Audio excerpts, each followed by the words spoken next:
Welcome to Just the Word, where we're reading through the Bible in 1 year. And I'm Net. Today's reading will come from 2 Samuel chapters 20 and 21. 2 Samuel chapter 20.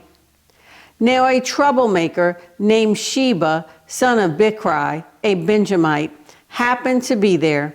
He sounded the trumpet and shouted, "We have no share in David, no part in Jesse's son. Every man to his tent, O Israel." So all the men of Israel deserted David to follow Sheba, son of Bichri. But the men of Judah stayed by their king all the way from the Jordan to Jerusalem. When David returned to his palace in Jerusalem, he took the 10 concubines he had left to take care of the palace and put them in a house under guard. He provided for them, but did not lie with them.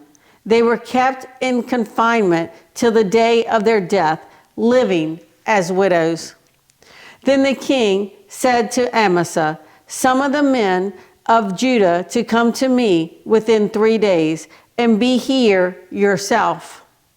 But when Amasa went to summon Judah, he took longer than the time the king had set for him. David said to Abishai, "Now Sheba, son of Bichri, will do us more harm than Absalom did.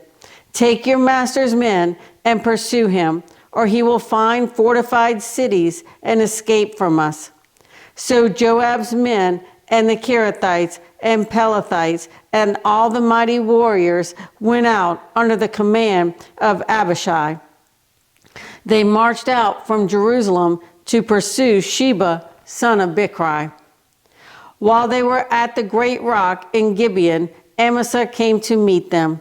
Joab was wearing his military tunic, and strapped over it at his waist was a belt with a dagger in its sheath. As he stepped forward, it dropped out of its sheath. Joab said to Amasa, "How are you, my brother?"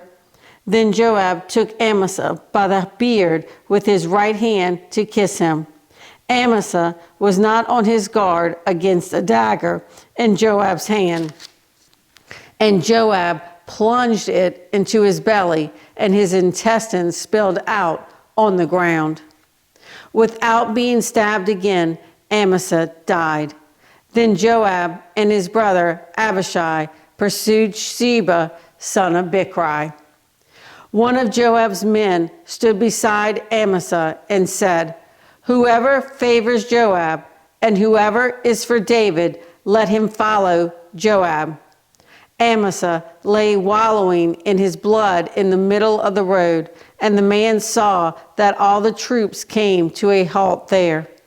When he realized that everyone who came up to Amasa stopped, he dragged him from the road into a field and threw a garment over him. When he realized that everyone who came up to Amasa stopped, he dragged him from the road into a field and threw a garment over him. After Amasa had been removed from the road, all the men went on with Joab to pursue Sheba, son of Bichri. Sheba passed through all the tribes of Israel to Abel Beth Maacah and through the entire region of the Berites, who gathered together and followed him. All the troops with Joab came and besieged Sheba in Abel Beth Maacah. They built a siege ramp up to the city, and it stood against the outer fortifications. While they were battering the wall to bring it down, a wise woman called from the city, "Listen, listen, tell Joab to come here so I can speak to him." He went toward her, and she asked, "Are you Joab?" "I am," he answered. She said, "Listen to what your servant has to say." "I'm listening," he said. She continued, "Long ago they used to say, 'Get your answer at Abel,' and that settled it. We are the peaceful and faithful in Israel. You are trying to destroy a city that is a mother in Israel. Why do you want to swallow up the Lord's inheritance?" "Far be it from me," Joab replied. "Far be it from me to swallow up or destroy. That is not the case. A man named Sheba, son of Bichri, from the hill country of Ephraim, has lifted up his hand against the king, against David. Hand over this one man, and I'll withdraw from the city." The woman said to Joab, "His head will be thrown to you from the wall." Then the woman went to all the people with her wise advice, and they cut off the head of Sheba, son of Bichri, and threw it to Joab. So he sounded the trumpet, and his men dispersed from the city, each returning to his home. And Joab went back to the king in Jerusalem. Joab was over Israel's entire army. Benaiah, son of Jehoiada, was over the Kerethites and Pelethites. Adoniram was in charge of forced labor. Jehoshaphat, son of Ahilud, was recorder. Sheva was secretary. Zadok and Abiathar were priests. And Ira, the Jairite, was David's priest. 2 Samuel chapter 21. During the reign of David, there was a famine for 3 successive years. So David sought the face of the Lord. The Lord said, "It is on account of Saul and his blood-stained house. It is because he put the Gibeonites to death." The king summoned the Gibeonites and spoke to them. Now the Gibeonites were not part of Israel, but were survivors of the Amorites. The Israelites had sworn to spare them, but Saul, in his zeal for Israel and Judah, had tried to annihilate them. David asked the Gibeonites, "What shall I do for you? How shall I make amends so that you will bless the Lord's inheritance?" The Gibeonites answered him, "We have no right to demand silver or gold from Saul or his family, nor do we have the right to put anyone in Israel to death." "What do you want me to do for you?" David asked. They answered the king, "As for the man who destroyed us and plotted against us so that we have been decimated and have no place anywhere in Israel, let 7 of his male descendants be given to us to be killed and exposed before the Lord at Gibeah of Saul, the Lord's chosen one." So the king said, "I will give them to you." The king spared Mephibosheth, son of Jonathan, the son of Saul, because of the oath before the Lord between David and Jonathan, son of Saul. But the king took Armoni and Mephibosheth, the 2 sons of Aiah's daughter, Rizpah, whom she had borne to Saul, together with the 5 sons of Saul's daughter, Merab, whom she had borne to Adriel, son of Barzillai, the Mahathite. He handed them over to the Gibeonites, who killed and exposed them on a hill before the Lord. All 7 of them fell together. They were put to death during the first days of the harvest, just as the barley harvest was beginning.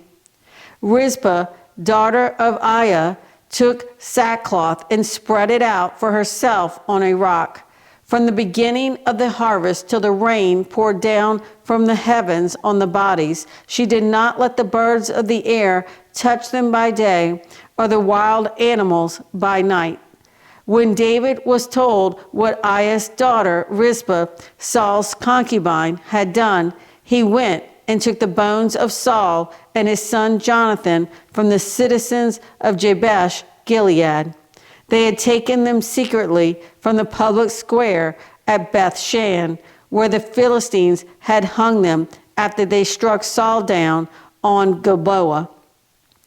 David brought the bones of Saul and his son Jonathan from there, and the bones of those who had been killed and exposed were gathered up. They buried the bones of Saul and his son Jonathan in the tomb of Saul's father Kish at Zelah in Benjamin. and did everything the king commanded. After that, God answered prayer in behalf of the land. Once again, there was a battle between the Philistines and Israel. David went down with his men to fight against the Philistines, and he became exhausted. And Ishbi-Benob, one of the descendants of Rapha, whose bronze spearhead weighed 300 shekels, and who was armed with a new sword, said he would kill David. But Abishai, son of Zeruiah, came to David's rescue. He struck the Philistine down and killed him. Then David's men swore to him, saying, "Never again will you go out with us to battle, so that the lamp of Israel will not be extinguished." In the course of time, there was another battle with the Philistines at Gob. At that time, Sibbecai the Hushathite killed Saph, one of the descendants of Rapha. In another battle with the Philistines at Gob, Elihanan, son of Jair-Oregim the Bethlehemite, killed Goliath the Gittite, who had a spear with a shaft like a weaver's rod. In still another battle, which took place at Gath, there was a huge man with 6 fingers on each hand and 6 toes on each foot, 24 in all. He also was descended from Rapha. When he taunted Israel, Jonathan, son of Shemiah, David's brother, killed him. These 4 were descendants of Rapha and Gath, and they fell at the hands of David and his men. Thanks for joining Just the Word. See you tomorrow.